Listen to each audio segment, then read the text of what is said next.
Good morning. I'm Sheng from Sonodynamic Research Institute, Toronto, Canada. Today, I'm going to talk about some interesting results from our sonodynamic therapy study. In brief, we have evaluated the effect of one sonodynamic treatment, and it showed a promising result. Now we crank it up with multiple treatments to see if it would work better. The term of sonodynamic therapy is actually from another treatment method called photodynamic therapy, which uses laser light energy to activate a photosensitizer and then destroy some shallow cancers.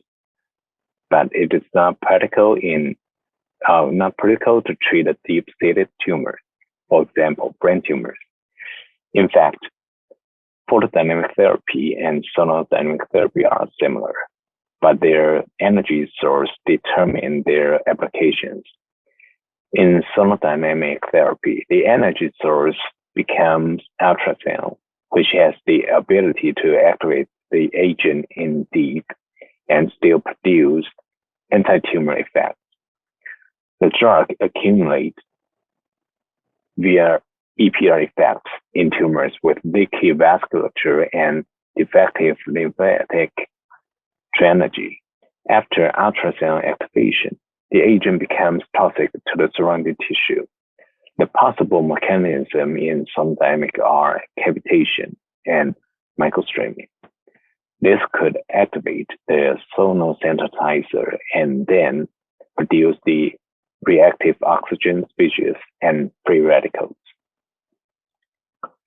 Brain tumor is the most lethal tumor in humans, and its mean survival time is about 12 to 18 months. Upon diagnosis, even with the active or traditional treatments, including chemotherapy or radiation therapy or surgery. Interestingly, sonodynamic therapy now provides a new hope of rescuing people with brain tumors. Scientists have found ultrasound can also activate some ultrasound-sensitive drugs in the brain to treat brain tumors. What's happening in the sonodynamic therapy is that, firstly, we give the drug a couple of hours before the ultrasound exposure, and then the drug accumulates in the brain tumor. And then we expose the whole brain tumor with ultrasound. Here is an example of sonodynamic. 5-ALA is an imaging agent for real-time visualization of brain tumor during the surgery. 5-ALA becomes fluorescent protoporphyrin 9 mainly in the brain tumor area, and protoporphyrin 9 can be activated to have the therapeutic effect. The peak fluorescence for 5-ALA in vitro is about 6 hours. There are two routes for 5-ALA administration. One is oral, and the other one is IV injection. Both work well. However, to achieve the same fluorescent intensity in the body, oral form requires a higher dose. In animal studies, the peak intensity in both rodent 9L and C6 models is about 6 hours. That's the time point we choose. Here is our publication using C6 rat brain tumor model to see the effect in continuous ultrasound exposure mode. In this study, we found there is a small temperature elevation, and the mechanical effects of ultrasound might play a more important role. Also, we found that to scan all the tumor area will have a better outcome. Now we choose a second rodent brain tumor model, which is 9L gliosarcoma model. We inject the same 5-ALA dose and sonicate the brain tumor 6 hours after drug injection. This time we treated animals weekly for 3 weeks and then follow up to the endpoint. We use a burst mode and sonicate the whole brain tumor with multiple targets. Then we test different birth stands to see how sure the birth can be. This table is our parameters.